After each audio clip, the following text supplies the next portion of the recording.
Hingga saat ini embarkasi Medan telah memberangkatkan sebanyak 6.338 jamaah dari total jamaah asal Provinsi Sumatera Utara yang berjumlah 8.624 jamaah melalui 18 kelompok terbang embarkasi Medan atau sebanyak 73,49% jamaah asal Provinsi Sumatera Utara yang telah berada di Arab Saudi. Sementara sisanya sebanyak 2.286 jamaah atau 26,51% lagi akan diterbangkan dalam 7 kloter yang tersisa di embarkasi Medan.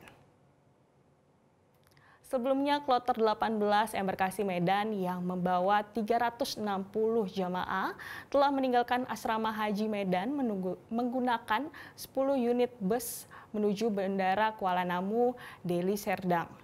Terdapat satu jamaah dari kloter 15 yang masuk ke kloter 18 ini karena sudah dinyatakan layak terbang dan dapat melanjutkan perjalanan untuk menunaikan ibadah haji.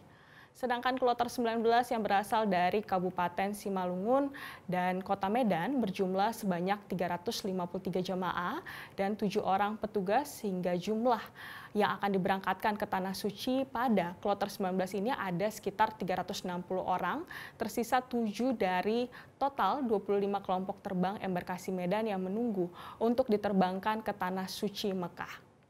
Adapun keberangkatan terakhir adalah kloter 25 yang akan dilepas pada 10 Juni 2024 mendatang.